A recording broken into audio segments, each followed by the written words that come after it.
नमस्कार, मी doctor Abhijit Kishore Pawar, Sai सदत hospital, Lasur station. सध्या दिवाळी पर्व चालू आहे. दिवाळी म्हटलं की उत्साह, आनंद आणि अर्थातच फराळ. पण इकडे फराळ खात असताना बरेच जण या फराळाला नाव ठेवतात. फराळ म्हणजे शुगरची फॅक्टरी.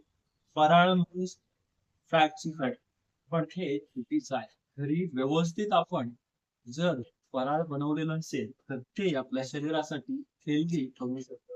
तर ते कसं हेल्दी करू शकतं, हेच या व्हिडिओमध्ये आपण बघूया. तर पहिलं आपल्या शरीराला ऊर्जा देण्याचं काम हे फराळ करणार आहे. ते कसं? तर हिवाळा चालू झालेला असतो.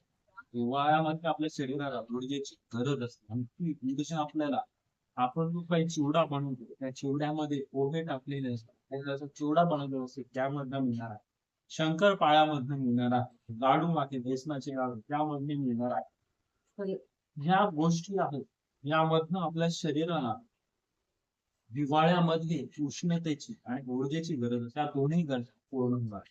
त्यानंतर तूप आणि गूळ हेल्दी फॅट्स मानलं जातं. आपल्या शरीरासाठी ते हेल्दी मानलं जातं. शरीराचे तापमान व्यवस्थित नियंत्रणात राहण्यासाठी गरजेचं आहे. आपलं पचन सुधारण्याचं काम गावरान तूप किंवा गूळ करणार आहे. त्यानंतर सुकामेवा किंवा विविध प्रकारच्या डाळी आहेत.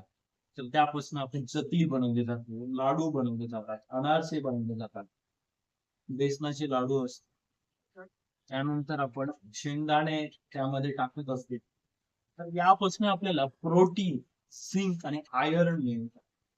आपण हे सर्व नातेवाईक एकत्र बसून व्यवस्थित शांत फराळ करणार आहे, गप्पा गोष्टी करणार आहे. त्यामधनं आनंद वाढणार आहे आणि आनंद वाढल्यानंतर सेरोटोनिन नावाचा हार्मोन वाढणार आहे आणि आपले ताणतणाव हे दूर होणार आहे. आणि शेवटी आणि सगळ्यात महत्वाचं आपली परंपरा, ती संस्कृती जपली जाणार आहे.